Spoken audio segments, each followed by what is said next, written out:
We all know that I'm a queen and I deserve to wear a crown. That's probably one of my worst intros ever. Please stay. I'm not like that. My back. My back hurts from carrying the entire channel. I'm the only person running this channel. I have to apologize. I don't know what's wrong with me today. What was I gonna say? Oh yes, the topic of this video. I wanna craft crowns, like fantasy crowns. The first one is already planned here. I want the first crown to look like it's been cut out of a tree. I want a wooden, mossy texture. This is 5mm thick EVA foam. Let's see how thick my head is. Where's the other end? Oh my god, this is a tiny bit impractical. Let me draw the shape that I want. Wait, no.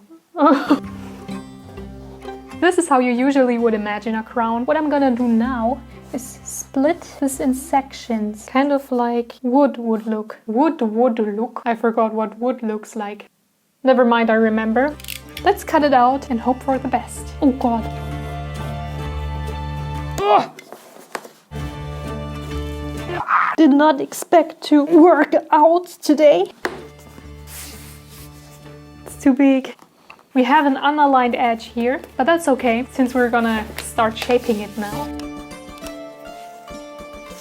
You can already see a bit of a pattern here. This is gonna take me a while. I'm gonna try my best to continue this pattern with my box cutter. Let's go!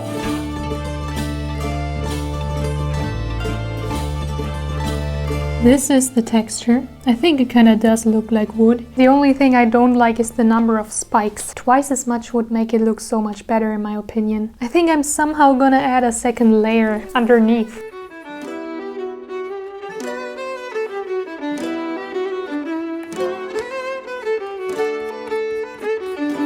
This is better. Way better. Now I'm actually gonna seal it with a heat gun. It's to close up the surface as well as open these incisions a bit more, because if you apply heat here, the edges will soften a bit because they melt and the incision gets more visible. To heat it up properly, I need a tool, which I fortunately have with me. In English, this is called a heat gun. I had trouble finding it in Germany because it's just called hot air blowing thing, but I have it here and it works. Of course, I'm gonna be really careful handling this. I have both windows opened, which is important to get the fumes out. I don't know if you can see it on camera, but you can really see how the material is closing up. It needs a bit to heat up. It gets really hot, so you should not just hold your hand in front of it. Like permanently. Okay, let me try to seal this up. Do you see the shiny area? That's where it's closing up. Oh my god. You can see the difference on camera. This part is sealed up, this part is not. You can also see that the cuts are now way more visible. I got this part here done, and I have to do this entire thing. If I still have my shoulder attached to my body, once it's finished, I'm gonna be really proud. And for your sake, I'm gonna skip this part. This took quite a while, and now it's finally time for priming. I had some tiny accidents and some random paint got on here, but it's fine because I'm gonna apply paint anyways. Before I do that, I want to glue some wool on there to simulate moss. This is not what people imagine moss to look like, understandably. It feels like my skin is peeling off. Alright, it's time to mix up some paint. Look at my beautiful wall. I can just grip paint if I need to. Oh, applying paint is so easy once you have everything sealed and primed. I'm just getting this done one by one in seconds. Now, here's the real challenge. The top part is just gonna be normal wood. The bottom part is gonna be mossy green, and I kind of have to make a transition here. The paint job is fun, but it's usually taking a lot of time. And it's way more satisfying to watch it in a time lapse, so here it is.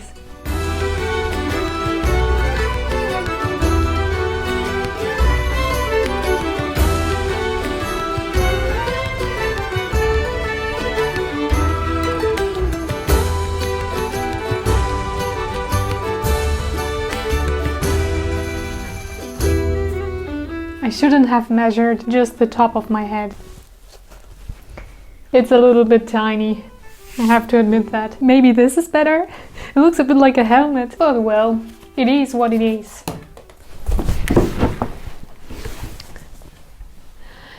We learn from our mistakes. That is why I'm gonna start making the second crown right away. It's going to be sea themed. To avoid making it too small again, I'm first going to do a mock-up out of paper.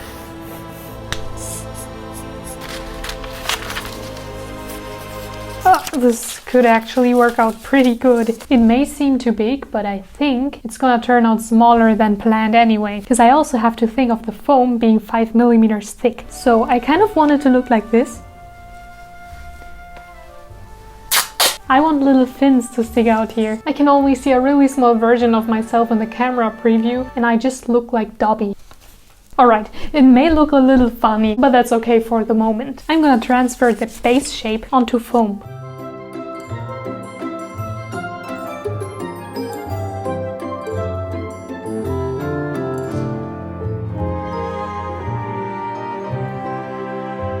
Now that we have the base, we come to my favorite material. It's actually not my favorite, but I work with it a lot. Polycarbonate transparent sheets.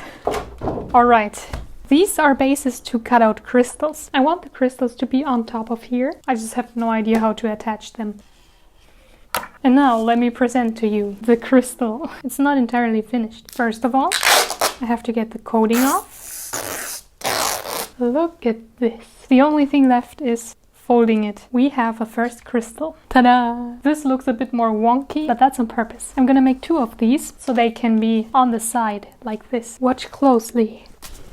The plan is to align them like this. It's the next day and it's cold like freezing in the Antarctica. It's the perfect time to try something out. I'm gonna take a piece of wire and put it in a package of cellophane. All I have to do is place it on a baking tray, activate my heat gun, and apply heat to the cellophane, hoping for it to do something. Not yet the result I want. Last time I tried this, it really failed.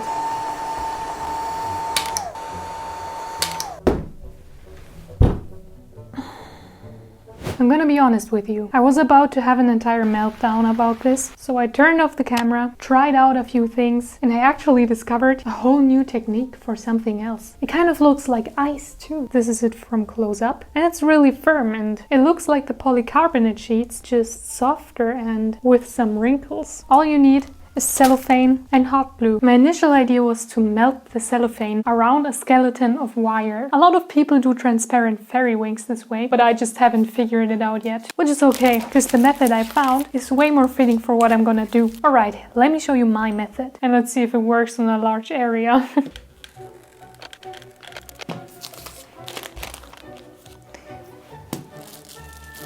Oh no, I was too fast for my own good. It's not supposed to look like that. Let's try a third time. Oh no. This is all the hot glue I have left. I'm that close to giving up, but I'm not going to.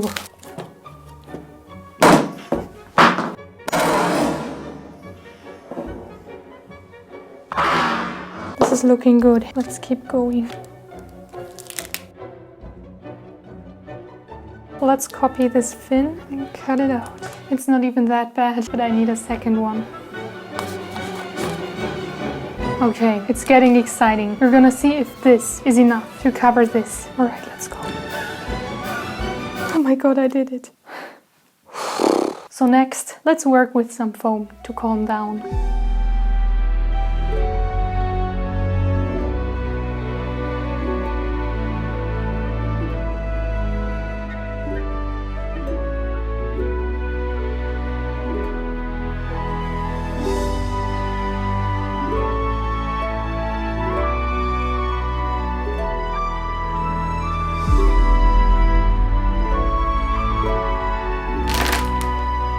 Sometimes all you need is a weekend of resting. Since hot glue doesn't really stick to polycarbonate because the surface is way too smooth, I just cut holes into the crystals and glued additional foam on top. And to hide what's happening underneath, I just glued some seashells onto there. The fins on the sides were easier to attach than expected. They stand upright on the material, which is exactly the position I was going for. And to finish it all up, I tried to make some patterns with hot glue. Some succeeded, some did not. And this is where gesso comes in. This is gesso, which is mostly used for priming canvases, but it's also perfect for priming EVA foam. Gesso is perfect for priming props that will have vibrant or bright colors, because the white layer as a base obviously makes the colors really pop out. It almost looks like some kind of skeleton. And now we come to my favorite part, painting. First of all, I'm gonna spray it silver. Not all areas, because now I'm going to add a bit of color. If you put thin, watery layers of acrylic paint on top of reflective spray paints, the reflective look is still going to stay. It will give the whole thing a beautiful metallic look. To finish it up, I added a pearl on the front and some pearl strings I got from the dollar store. And finally, I added some gemstones along the front, which kind of gave it the finishing touch. And then all I had to do was glue it together. I gotta say, despite all the suffering I went through, I'm pretty proud of this. It does have the look I was hoping for. It looks like it could be part of a really cool mermaid cosplay. So, next up, what if we go from mystical to celestial? For the next crown, I'm probably gonna need this. A headband, and additionally, some wire, and of course, a layout. And now the crown on top is kind of gonna look like this. Okay, wait, let me draw it for you. I'm going to follow the black line with the wire as best as I can. And the dotted line is for additional wire later on. Since this is aluminum wire, it's really easy to form.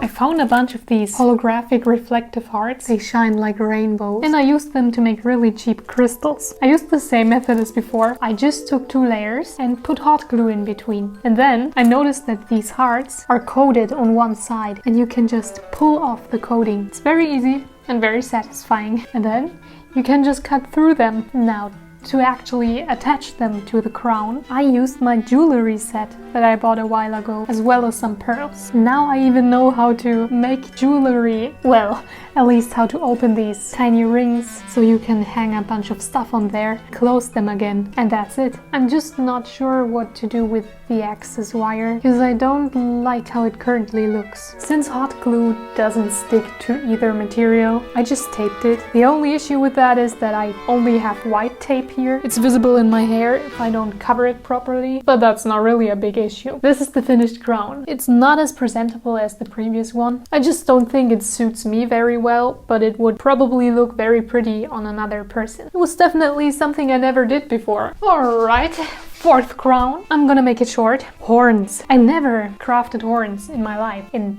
today it's finally time to do so. I already added a little design here. I want to make the crown out of wire, add some horns, and then put a lot of flowers on it. Give me a minute. I'm gonna need to measure the size of my head again. The important question is, which kind of wire? Silver or gold? No. I'm gonna choose the gold one. It's gonna be a really easy shape. In the middle, it's going to go down, and then up again. And now what I'm going to do is double it. So I bend it here. Oh Lord. And then I'm gonna try to wrap it around here and create some kind of pattern. I think you can already see what I'm going for. I can adjust on how tight I want the crown to be. And now you can see how it's supposed to look, but this is only the base. Now I'm going to try to attach some horns. I want them to start here and end here.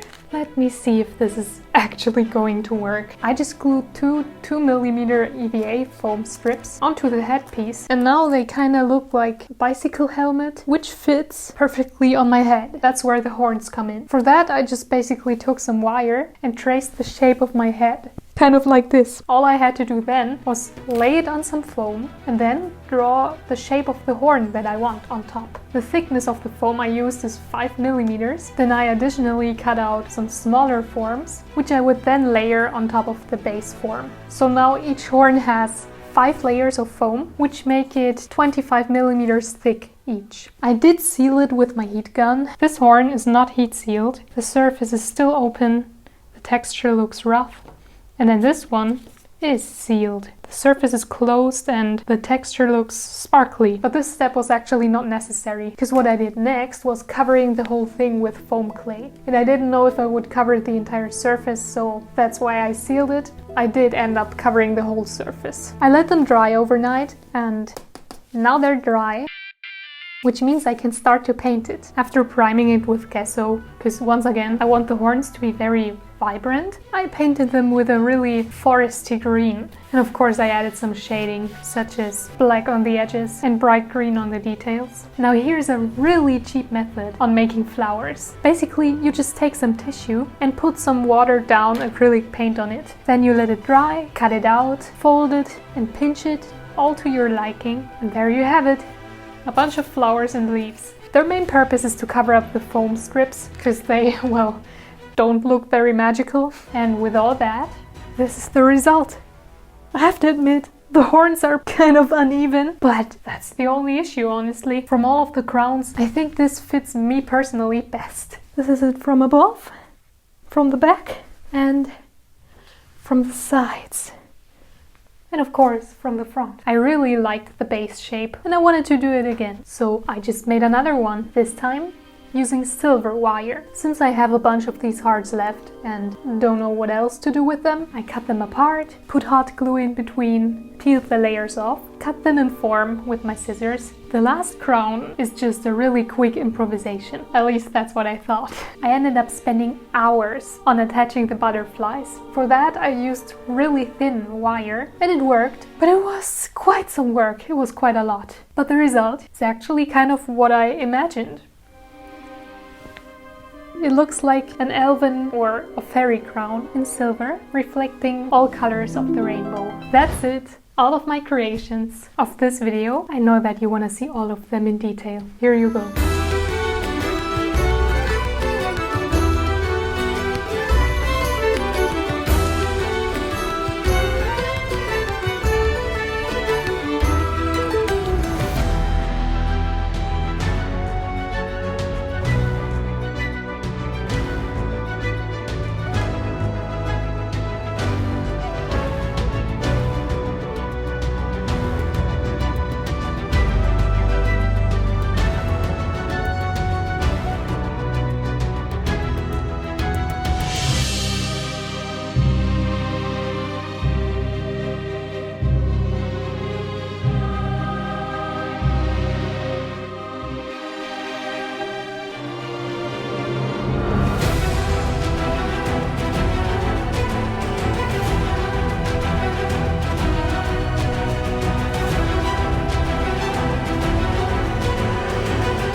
Let me know if this was fun and which crown you like best. I have nothing more to say other than have a nice day, evening or night, and bye!